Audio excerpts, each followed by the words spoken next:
Hey friends and revolutionaries, here to take a look at the last of the DC Universe Batman Legacy Series 2 figures, and we're going to finish things up with Barbara Gordon's Batgirl. I want to take a moment and apologize if I start ranting, because for those of you who don't necessarily follow the comics, DC recently went through a reboot of sorts with their story, with their universe. Through the Flashpoint story. And so, you know, there's been kind of a redo of some of the characters, including Batgirl. And I am a huge fan of Stephanie Brown. And not that I'm against Barbara Gordon in any way, shape, or form. She definitely ranks as my second favorite Batgirl. Out of the four, she's my favorite. But, yeah... I'm really upset that after only 2 years, they've seen fit to replace Stephanie with Barbara. But after only 2 years to say, we don't want to use Stephanie anymore, we're bringing back Barbara, and I don't doubt that's one of the reasons this Barbara has been released, is to refamiliarize people with who she is. That's why she's in this wave.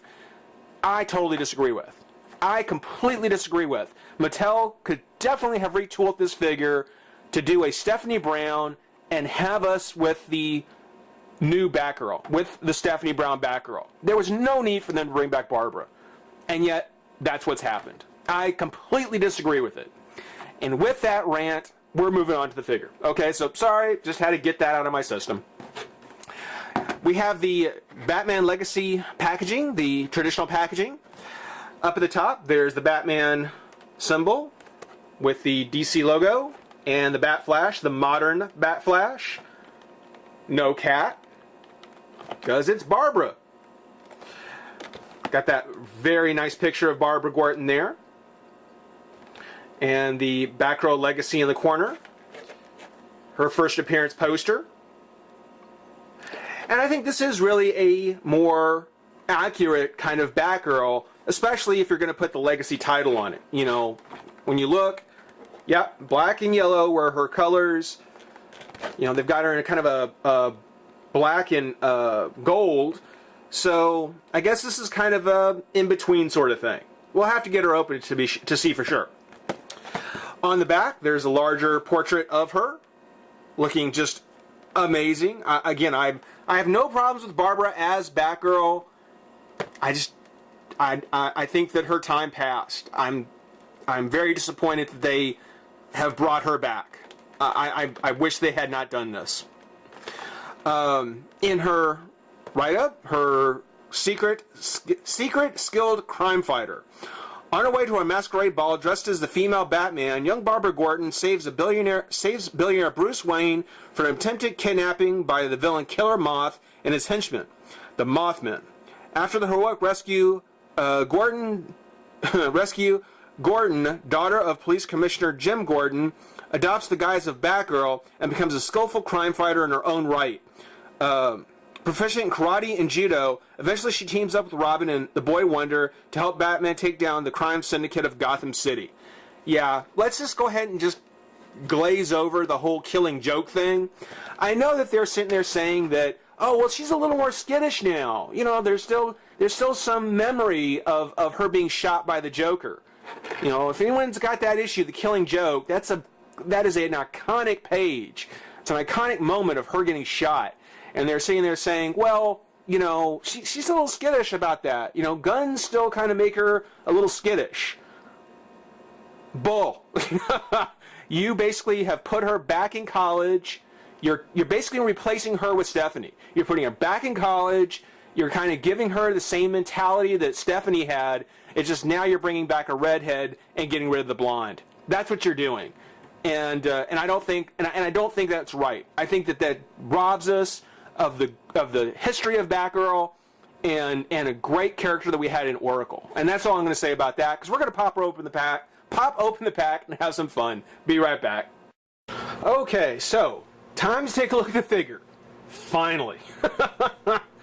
Getting a look at the Batgirl here, the Barbara Gordon.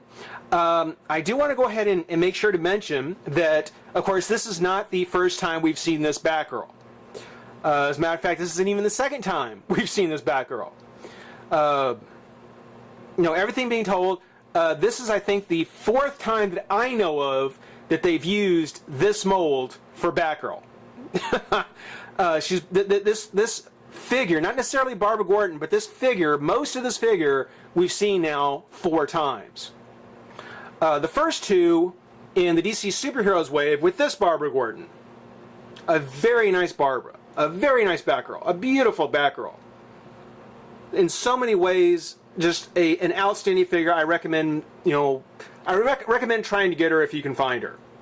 I got mine with the Batman 2-pack, but as I've recently been reminded, she was also re-released with Azrael in the exact same outfit, the exact same Batgirl. So even though I've already got her, as much as I would like to have Azrael, I would be tempted to buy her again because I do like this Batgirl. I like her. This is actually a very nice figure.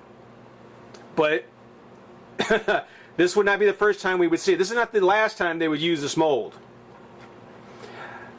Turns out that during the DC superhero series, they also used it to do Cassandra Cain from the DC Hero set, courtesy of the Review Spot.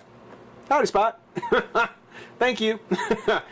But yes, most of the mold that was used for this Barbara Gordon, save the head sculpt, I'm not even sure how much of that is original, to make this figure. Well, if you've got a Batgirl, why not keep using her? And so they did. And they put together this, legacy version, kind of the classic version of Batgirl. Again, very nice. I really do like her. There's a lot of things about her that I really love. 2 things in particular that I think could have been a lot better. First off, just right off the bat, I want to go ahead and mention, because I just had a chance to take a look at these kind of side by side, is I love how, just by the application of the paint, this particular costume with the black, slightly darker red hair, this Batgirl actually looks a bit younger to me. She looks like a younger version of Batgirl, kind of her early years, and then this one looks, much older, much closer to the time that her run came to an end. And just by virtue of the application of paint, despite being the exact same figure, you can really tell they've got some very distinct personalities to them. And that I like. I really like that. That is so cool. Going to something the Review Spot actually said, which I want to address very quickly. Being that this is a mold from an early DC Mattel design, she is very thin. She is very, very thin. And it's impressive that they were able to create a figure with this kind of waistline. I mean, it is quite nice to see that they went ahead and did this. Despite all the flaws that it would have, to see this kind of figure is just a treat. The problem with it, though, is, as the Spot points out, the arms are very spindly and therefore very prone to possibly breaking. And in the case of my figure, being packaged the way she was, having a very warped knee. I didn't want to try and fix it before I gave you guys a chance to take a look at it. It's something where she definitely has kind of a broken knee. I don't think it'll be too tough to fix. I might not even need to heat it. I may just need to train it the other way. But again, being that it's so thin, the plastic is so thin to keep her shape, we run into those risks of arms breaking, knees bending. So, I'm very happy to see this mold again. Just, wish they would have taken a little more care in what they were doing. One of the other things about this figure that I'm a little disappointed in, and Okay. Let me first start by saying I love the gloss paint. I love her in the black gloss. That is just a fantastic type of effect to get off of her. It looks beautiful. When gloss or metallic paints are used, if they're used sparingly, they can really make the character stand out. I mean, they can really make the character shine. I mean, can really make them look good. And she does. She looks fantastic. I mean, the way the light reflects off the curves. I mean, really, you can. I mean, you can almost. Well, anyway. But one of the strengths of this mold, particularly off of this Batgirl, was some of the detail work that you got to see in her belt, in her glove, and in her boots. Because they used more of a, I don't know, kernel corn, you know, less shocking yellow, you know, these details are much easier to see and a lot easier to appreciate. They're on this figure as well. I mean, you can see here they actually used two different colors on her boots. These details have just been reused here, but are much harder to see even without, you know, even off camera. They're still much harder to see because the yellow is just such a strong color. It's just such a strong color of yellow. I mean, even on the bottom of her foot, it's actually textured, but it's just real hard to see. So, you know, as far as the paint job goes, you know, I love the gloss bodysuit. Very nice. If they'd used the same kind of metallic gold, they use it on her belt buckle here. Not necessarily everywhere, but just to accent some of the parts, you know, just some of the areas where the molds, I mean, the foot is just such a beautiful mold and you can't see it. I think it's something that I would have appreciated more, much more.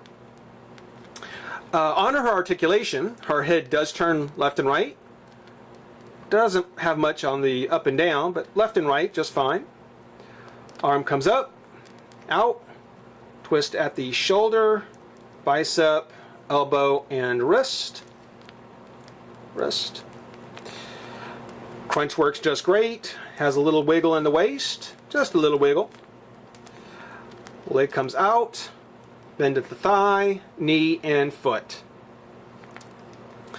So, despite needing a little bit of work on her knee, and despite the fact that, you know, there's a lot more to the figure that you may not really be able to appreciate, and why I would definitely still recommend picking up this Batgirl, I still like her. I think she's very nice, and as I said, I think she really does bring out more of the younger Barbara.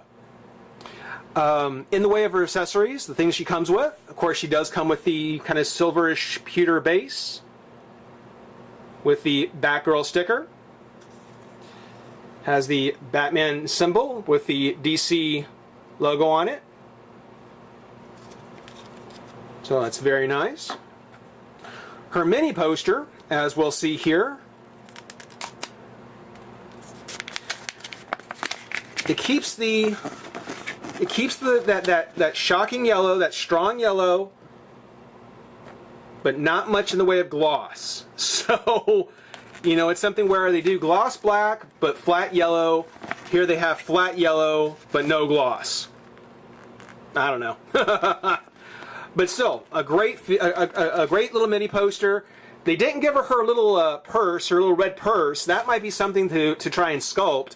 You know, a little purse to put on her waist. But still very, very cool. With the blue Batman and Robin.